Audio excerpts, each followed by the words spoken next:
माँ एक सुखद अनुभूति है, वह एक शीतल आवरण की तरह होती है। यहाँ तक कि भगवान का दर्जा भी माँ को दिया जाता है।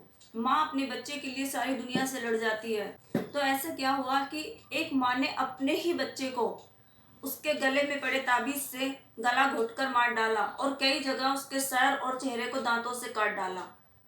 आज मैं आपको इसी कहानी के बारे में बताऊंगी। तो नमस्कार दोस्तों, मेरा नाम शशि है और मेरे चैनल क्राइम डायरी के किस्से में आप सबका बहुत बहुत स्वागत है।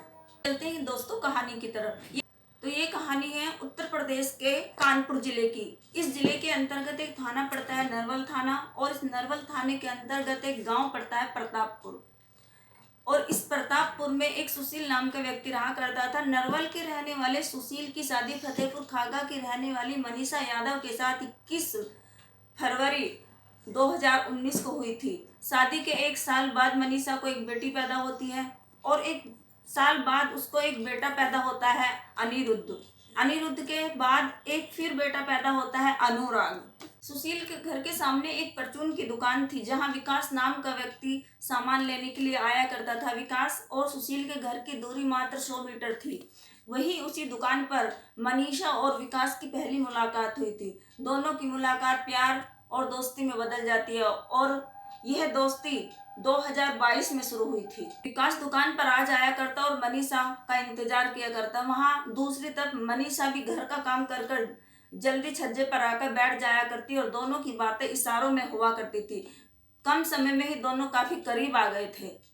मनीषा और विकास दोनों छुप छुप कर मिला करते थे। घर वालों को उनके प्रेम की पता ही नहीं थी, लेकिन गांव वालों को उनके प्रेम के पता अच्छे से थी और उनके प्रेम के चर्चे गलियारों में गूंजा करते थे। एक बार सुशील ने मनीषा और विकास को रंगे हाथों पकड़ लिया और उसे काफी समझाया बुझाया, लेकिन मनीषा का सुशील की बातों का उस पर कोई प्रभाव नहीं पड़ा और 16 अप्रैल को विकास और मनीषा दोनों फरार हो गए।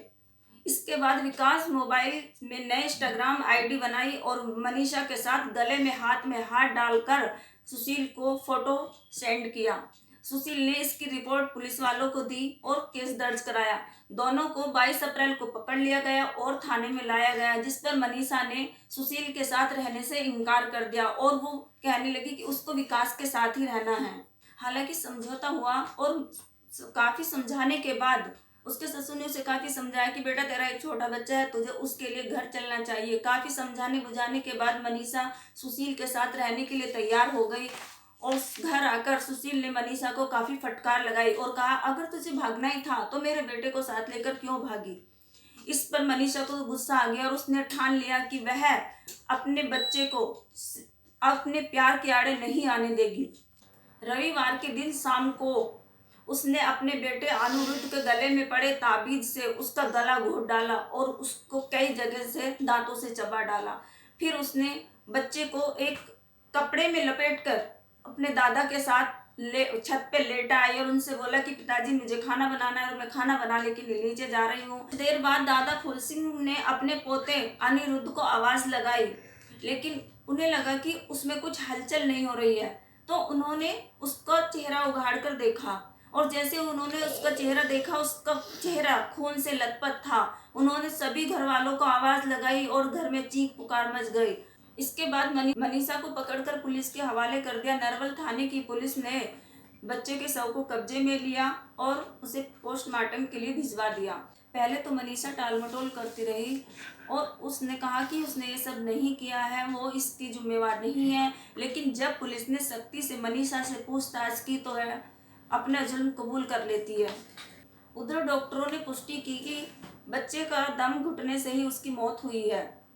डीसीपी पूर्वी सत्यजीत गुप्ता ने पुलिस टीम को कार्रवाई के निर्देश दिए। पीड़ित सुशील के बयान के आधार पर विकास और मनीषा को नाम पर केस दर्ज कर लिया गया है। सोमवार को पुलिस ने मनीषा को गिरफ्तार कर लिया और उसे न्यायालय के सामने पेश किया गया, जहां कोर्ट के आदेश पर मनीषा को सजा हुई और उसे जेल भेज दिया गया। वहीं फरार प्रेमी विकास को भी मंगलवार की शाम को गिरफ्तार कर लिया गया और उस पर केस दर्ज कर उसको भी जेल भेज दिया गया।